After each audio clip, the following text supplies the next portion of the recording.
So a big part of verification is geolocation, which is using details from imagery, be they photographs or videos, to find the exact location something was originally produced. So I'm going to take you through some examples and give you an idea of what's involved. First, we're going to go to Libya in 2011. The video you're about to see is from a rebel group who claimed they had captured a town called Tiji. And you can see various details in this video. You can see, for example, this tank going down this rather wide road. You can see the mosque as well that's visible. Now, how do we find out exactly where this was filmed? How can we confirm this is where the rebels claim it were? What we have here is the mosque. You can see there's a minaret and there's a dome very clearly. There's a wall just below it as well. You can also see the tank. As I mentioned before, it's coming down a very wide road. There's 2 lanes. So what we do, we go to Google Earth, we type in the name of the location they claim it to be, and then we have a look for the widest road that's there. So we can zoom in and we can get a lot of detail from that. In fact, we can see enough detail to see how wide the road is. We can see the number of cars on the road, how many car widths it could be, and as we travel down the road, we can in fact find the mosque in question. And as we can see clearly here, we can see the minarets here and the dome here. So based off this information, we're able to say this is the location where this was filmed. Now, we just don't stop here. We don't say, great, we found the mosque, now that'll do. We start watching the video again and looking at the different details that are visible in the video. So for example, you can see the wall going around the edge, which is also visible in the satellite imagery. This curve is also visible. If you watch through the video, you'll see trees and shops and other buildings that are visible in the satellite imagery and also in the video. So this is a very simple example of a geolocation. Next, we're looking at a barrel bomb attack in Syria. Now, what you're seeing here is actually the first ever video of a barrel bomb that was posted online from Syria, way back in 2012. Now, to anyone, that would look like a very crude device. There's a handle welded onto the side, there's this black powder coming out of it. Really, that could be anything. And you had articles like this, Barrel Bomb Baloney from Russia Today, saying this was completely untrue. What Air Force would ever imagine using such crude devices? But with Syria, you had a kind of constant stream of videos coming from all over the country. And you had videos like this, where you can actually see in a moment a barrel bomb being thrown out the back of this helicopter. There you go. So the barrel bomb is just there and it's just been thrown out the back of the helicopter. So that added to the evidence that was out there that this was actually something that was happening, rather than just videos from the ground showing the remains of these cylinders. Then we had this video, which actually is filmed inside a helicopter, showing a barrel being lit and pushed out the rear of the helicopter. Now, with any online debate, probably many of you have seen something similar to this, you get claims that this is fake, this was filmed in a soundstage on Qatar using Hollywood special effects. How can we know where this was filmed? Maybe it's from a different conflict. Well, we have an aerial view here, and another place we have a lot of aerial views is Google Earth. And we can in fact spend some time searching through the local towns and villages in that area and found the exact location, which is here. Now, we want to get a nice perfect match, so with Google Earth we can obviously rotate the image. And what we're able to do is overlay the image with that image. And we can see it's exactly the same location. All the buildings are in the same place, the roads is exactly the same. So we can confirm the location that was shown in the video is this location in Syria. So that's another way you can confirm imagery. Now, the Caesar photographs from Syria are a set of photographs collected by someone who was documenting the dead from the Syrian torture machine, I guess you could call it. And most of the photographs showed bodies, but this photograph was unusual because you actually could see the background. Just below, you can see that little black mark where we've censored the bodies, but the background is what we were really interested in this photograph, because it lets us know where this could have been taken. Now, what you might be able to see just on the top left corner, very faintly, are 2 aerials, 2 very large aerials on a hill. Now, this was claimed to be Damascus, and there's only so many locations in Damascus that could be, if it is Damascus. We also know what location this was claimed to be, so we can zoom in and have a close look at that location. And with Google Earth, you have a terrain view where you can actually see hills and mountains that exist in real life. So you can rotate the camera, put it on the ground where this photograph may have been taken, and you can actually see the hill, and on the hill there are in fact 2 aerials. I've put those 2 models there to represent them, but if we overlay the 2 images, you can see there's a very close match to what's visible. Now, that would not be enough to say that is definitely the same location. So what we do in the kind of work we do with geolocation is we break out the colored boxes. We have images like this where we take all the matching visual elements in the satellite imagery and what we have below, and we highlight them. So here we've covered them in lots of colored boxes.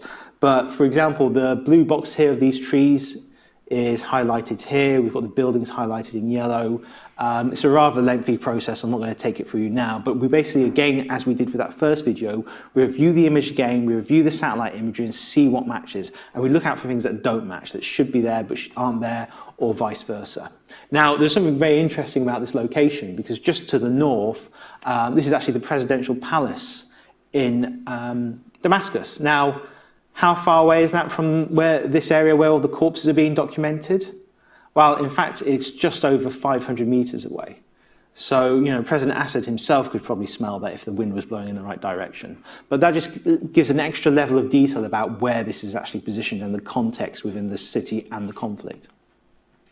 In this example, I was contacted by local Tunisian activists just before the election. A video had been published from a group of guys claiming to be Tunisian jihadists. They claimed they'd murdered some moderate politicians and they'd fled to the city of Raqqa in the Islamic State. The government in Tunisia were denying this because obviously that would make them look quite bad. So the question was, who was telling the truth? So this is from the start of the video. So, at first glance, there's actually not that much information in the video. There's kind of just flashes of bits and pieces, a short shot of the background. It doesn't seem like there's too much there, but it's actually possible to find exactly where this was filmed. Now, in this first shot, what we have is the group of men walking across this background. The camera is moving. You don't get everything in shot at once, but what you can do is take different frames and then piece them together in quite basic software, and then you've basically got more of the background that is visible. And what we can actually see is there's this red roof building here. You can see 2 windows. You can see a kind of a stairwell and 6 windows here. And there's a building also in the background that's just about visible there. Now, we searched through the entire city and could only find one location that seemed to be a match. And what you're able to do with this kind of imagery is actually cycle through and find different angles of it on satellite imagery, because people take images from different angles. So there you can actually see the building in question, and to the south, the building that was visible in the video. Now, what we then do is we take 2 points in the video that line up. So that window there is in perfect alignment with the window on this building. And then we draw a line through it, and it gives us the approximate position of the camera. So in this case, it takes us all the way back to the center of the city, to the government building that's being used by the Islamic State. Now, what we also have in the video is a very large flag. And in fact, it's so large you can actually see it on satellite imagery. So if you're just to the east of this building, we can see, as we cycle through the historical imagery, appearing the shadow of the flag that's cast. So here's the flagpole itself, but here's the huge shadow it's casting. Off to the east, there's another building, a very large red roof building. And you can see that in the background of this composite image we've put together. So you can see the building just on the right-hand side here. Using Panoramio, which is a site where people can share geotagged imagery, we found a photograph of that building. It was actually one of the university facilities. So we've got a clear image of this building. And if you do a side-by-side comparison, you can see the kind of slot windows on the top, these very arched windows, and another row down there. And that's a very unusual building. So this is a very good clue it's the same location. And finally, what we noticed is this is the building, the government building I mentioned before. If you note the balconies, this on top of a building with the same kind of balcony. So based on the imagery in that video, we were able to confirm exactly where this video was filmed in Raqqa. Now, a longer piece of analysis we've been doing, we've been working with the Atlantic Council on a new report where we've been looking at Russia's airstrikes in Syria.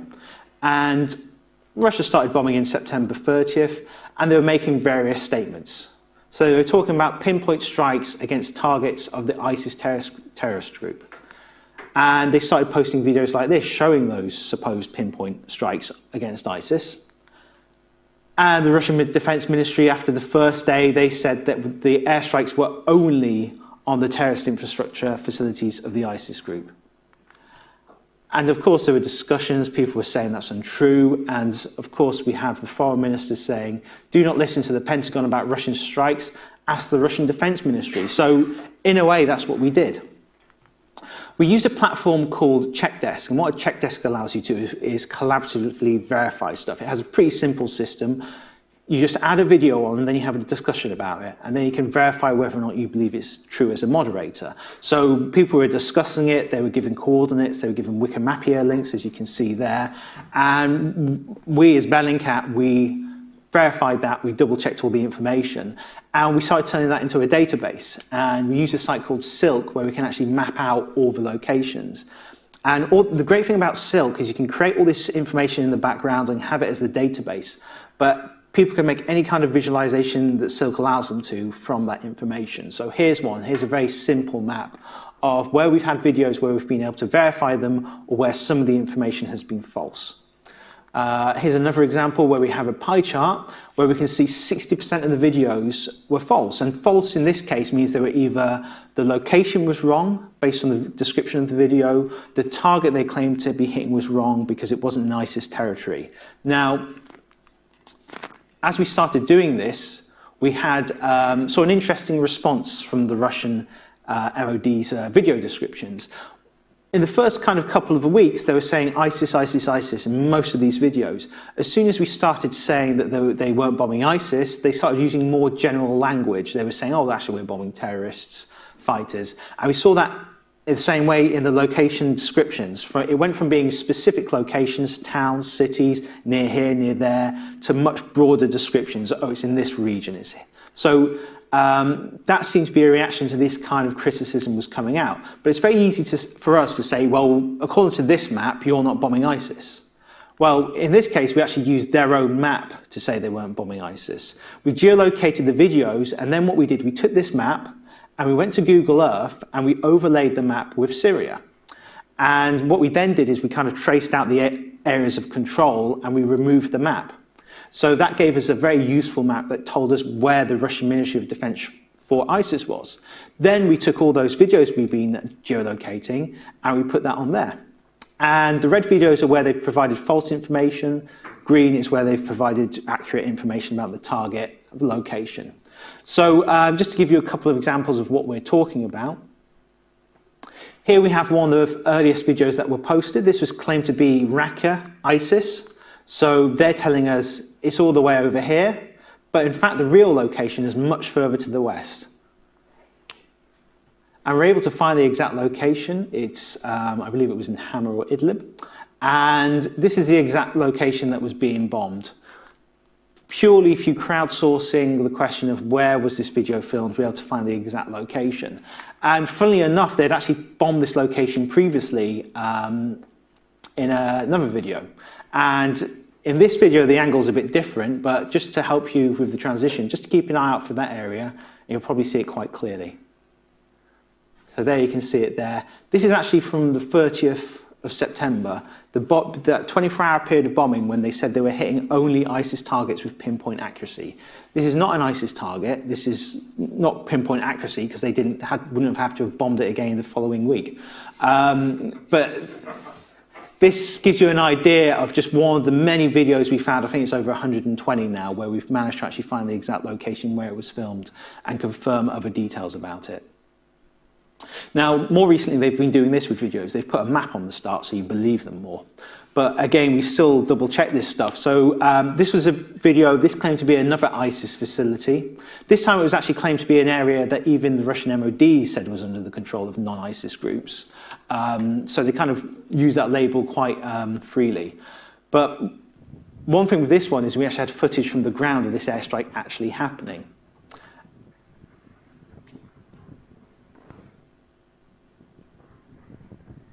So we have this footage as well, so we've got confirmation from the ground that this was an actual thing that happened. And that gives us more idea about the date. But what was most interesting about this example is this was claimed to be a bakery belonging to the IHH, a Turkish charity. And we were able to show that this was the exact location that was actually bombed in Syria. Now, bakeries aren't the only things being bombed in Syria. Here's a mosque. This was again accused, Russia was accused of bombing a mosque. And again, they came out with a denial. Now, there's something very interesting about this quote. They're talking about a hoax concerning, now this is important, the Al-Farouq Omar bin Al-Khattab Mosque.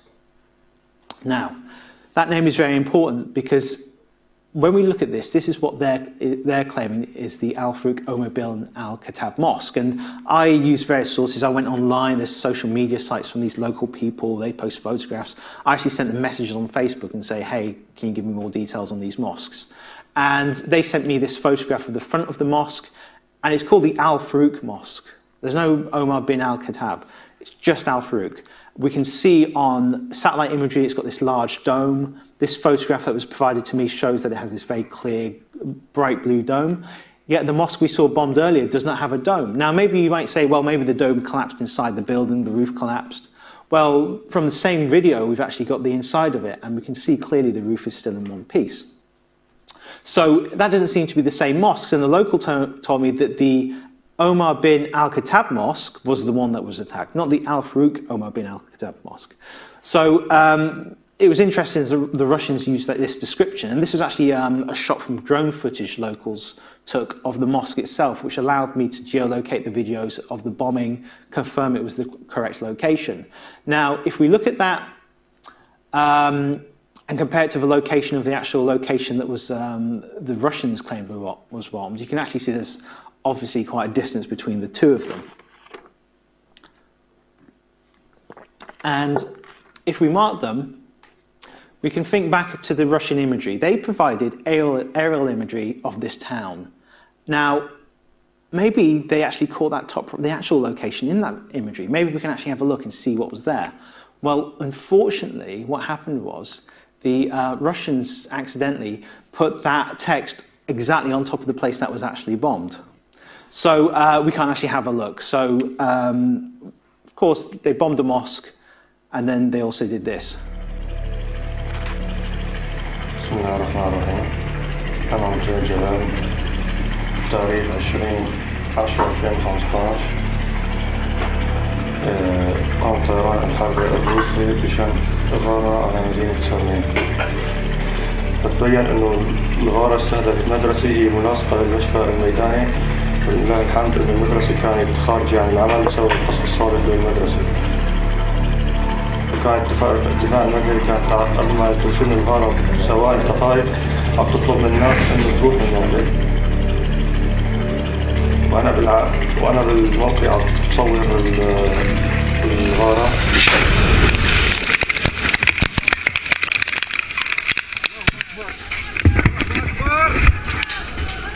فهون شن الطيران ضرب في الموقع اللي أنا فيه على بعد مترين أو 3 أمتار ويا الصاروخ مني. أول ما وقع الصاروخ أنا حسيت إن جسمي بده يتمزق من الضغط. مقابل الأرض كل الناس عم تسمع صوت عياط والناس ما منتبه علي إنه في هون واحد مصاب. الله أكبر! كان في شظير السطر وحروق بإيدي اليسار وشظايا بإيدي اليمين وإجري اليسار، بالإضافة إلى ردود في كل الجسم والصدر وشق كبير بالفك السفلي، إضافة إلى شق بالعين. الله أكبر! أنت مضطر أنك تتوجه للموقع، سواء أنت كعملك كموصي أو أنت عملك كرجل منقذ أو مسعف، لأنه في ناس بحاجتك.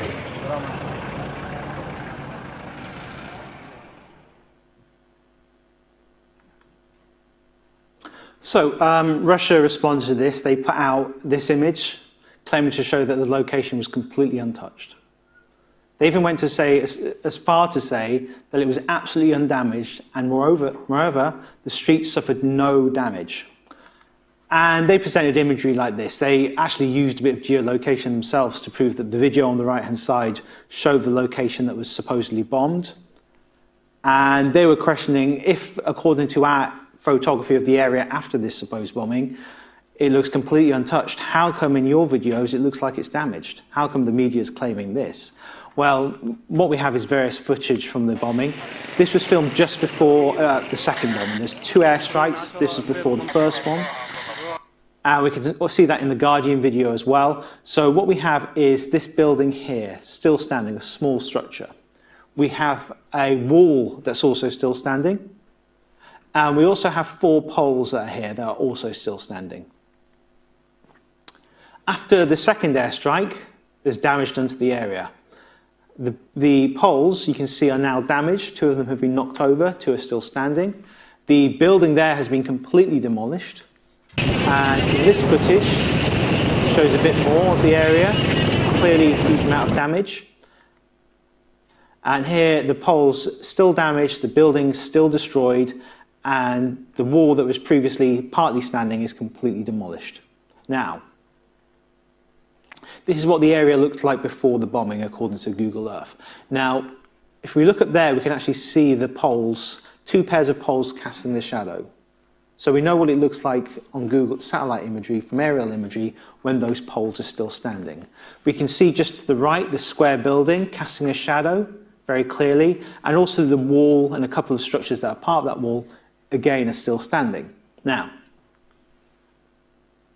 let's have a look at the Russian imagery. If we zoom in, we can actually see all those buildings that were completely demolished are still standing in this image that was supposedly recorded after the bombing occurred. You can see the 4 shadows cast by those poles. You can see that building still standing. You can see the walls still there. So simply, Russia has used old imagery and claimed it's new imagery of that area after the bombing. It's a simple lie, but one we can fact check using open source information by using video from the ground. Now, that wasn't the only denial Russia put out. Amnesty International and Human Rights Watch put out a couple of reports late last year claiming cluster bombs had been used by the Russian Air Force. And again, we have another denial. They make a very specific point here. They say there are no such munitions at the Russian base in Syria. Well, before we use the Russian MOD's videos, and now we're going to use the Russian media's pictures, because what we have here from Sputnik is a bunch of cluster bombs next to an aircraft at that airbase. Here we have a jet, and mounted on the jet at the airbase is a cluster bomb. And from the Russian MOD's own page of the airbase, there's a cluster bomb mounted on that aircraft.